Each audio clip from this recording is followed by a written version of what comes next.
All things batteries eventually die, but that doesn't mean they won't last, because this we have right here is not just your ordinary QCYT1. This is what my friend bought before I decided to get one myself and review it back in 2019, and it's still kicking. So with these years of experience in mind, we're going to talk about battery health, the best practices, and the pros and cons when it comes to TWS earbuds and whether you should buy one or not. Let's get started. Selamat pagi. Good morning everyone, Kenneth here, and welcome to my 4-year review of reviewing TWS earbuds. I think it's a great topic to kickstart the year, and we're going to start immediately with the most important question of all time. How long does a true wireless earbuds last? Well, we all know that battery is the Achilles heel here. When the battery dies, the earbuds dies. And naturally, I was worried myself that in a couple years' time, we would get to a point where these earbuds would play music for 10 minutes before it decided to say bye-bye. After all, battery is a consumable, and they have a limit to how much they can retain their capacity after a set amount of charge cycles. But maybe I was worried for nothing. I did a couple of very simple battery tests here, and starting with the QCYT1, that's literally as old as the channel now. I was pleasantly surprised that it still lasts 4 hours playing music at 50% volume. Okay, granted, 50% isn't that loud here, which is around 2 clicks less than the AirPods Pro 2 for comparison. And my friend might not be the most crazy listening to 40,000 plus minutes per year like I did. Comment down below if you listen to more. But it got its fair share of use. Only the last 6 months, he got the Redmi Buds 3 Pro and uses that instead. Nevertheless, it's a great result. I think anyone would agree here. Now, let's take another example here with the Feel T1 Pro. This is mine. I've had it for 2 years plus, maybe about 2.5 years now. I don't grab it as much these days, but it's got a lot of use back in the day. I like the sound, compact size, and features. It was the perfect alternative for the original AirPods Pro that doesn't sound, as good to me. So in my testing, with ANC on, volume put at 50%, which is super loud by the way, about 2 clicks louder than the AirPods Pro 2, it lasted still very impressively at almost 6 hours. We're gonna talk about the results later, but finally here's another data point in our long-term test, which is the OG AirPods Pro. I don't have it anymore since I sold it away, but before I sent it, I did a battery test with ANC on, same 50% volume, and we still have 4 hours of playtime. Just 30 minutes shy of the original claim, and I would even say it's within margin of error. I know that these are only 3 earbuds result, and it's nowhere near what you call a scientific test, but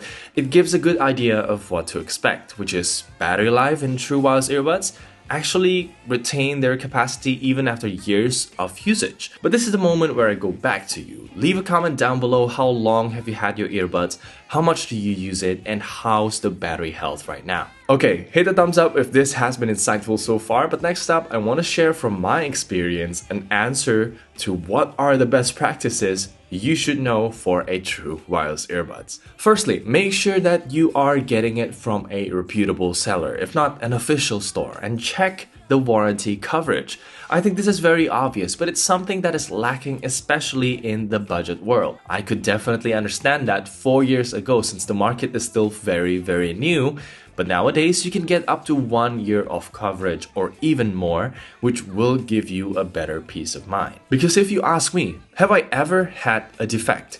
The answer is yes. Either it's one earbud side that just completely stopped working, or the case just doesn't charge anymore, or when you put the earbuds in, the case LED just blink like a madman. These things happen and they can be covered by warranty. So make sure, this is very, very important. Double check for warranty before buying. Chat the seller.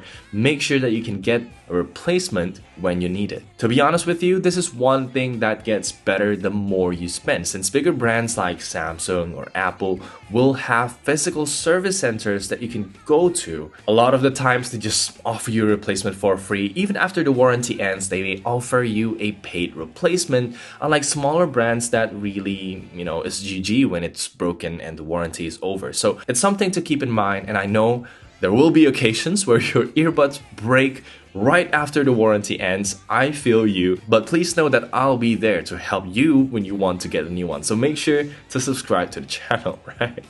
Now moving on to the second point, taking care of battery health is going to be the same as any other lithium-ion battery. Generally, you'd want to 1. Keep it away from heat. This is very important. And 2, charge it before the battery completely runs out. The idea is really simple here. You'd want to keep your battery somewhere in the middle. Around 20 to 80% is a good point for me. But up until now, only Apple AirPods learns from your usage habit and leave the earbuds at 80% when you're not using it. And then, when it's time for you to, pick it up again, usually it tops it up to 100%. This could be a plus point for the AirPods in the long run. But again, generally all 3 perform very well here anyway, so I wouldn't worry too much about that. And finally, the last question there is which charger to use. So here, back in the days, you usually see that manufacturers will say, use small chargers, 5-volt, 1 amp is the best you can do. And whatever the reason is behind that, it's actually a good idea to charge these small batteries and small electricity with something small, not like putting in a fast charger. I mean, it works,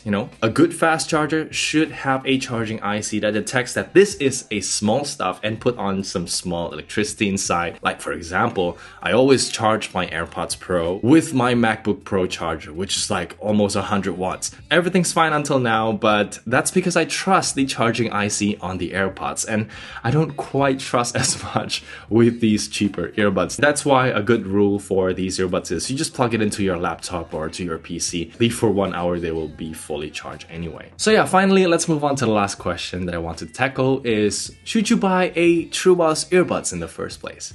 Now, I think the pros are very clear here, and it's there in the name. Being truly wireless means you can do whatever you want without being tethered to another device, even, the other side of the earbuds.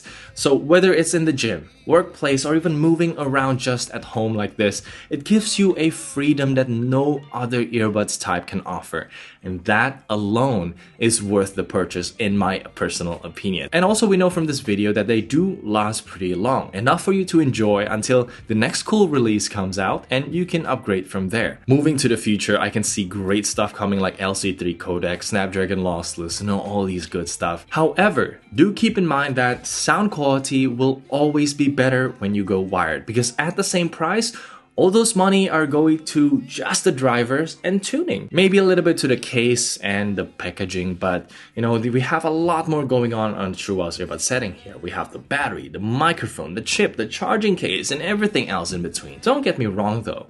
These truly wireless earbuds do sound great, and I still thoroughly enjoy the sound coming out of the QCY-T1 as it punches way above its $15 value today. But nowadays, you can easily get 1 wired IM for longer office sessions and 1 TWS earbuds when you're on the go. Even more TWS earbuds when you need one just for workouts, just for gaming. And you don't even have to break your piggy bank. I know that for sure because that's what I do in a channel. I share all these great stuff, and that's why I love doing it in the first place. So I'll have a video soon checking out some of the best sub $100 IM. And some of them are truly impressive. I'll put it here when it arrives. And also, if you'd like to check out some of my best TWS earbuds recommendations, I recommend checking this video right here. Thank you so much for watching. I'm Kenneth, signing out.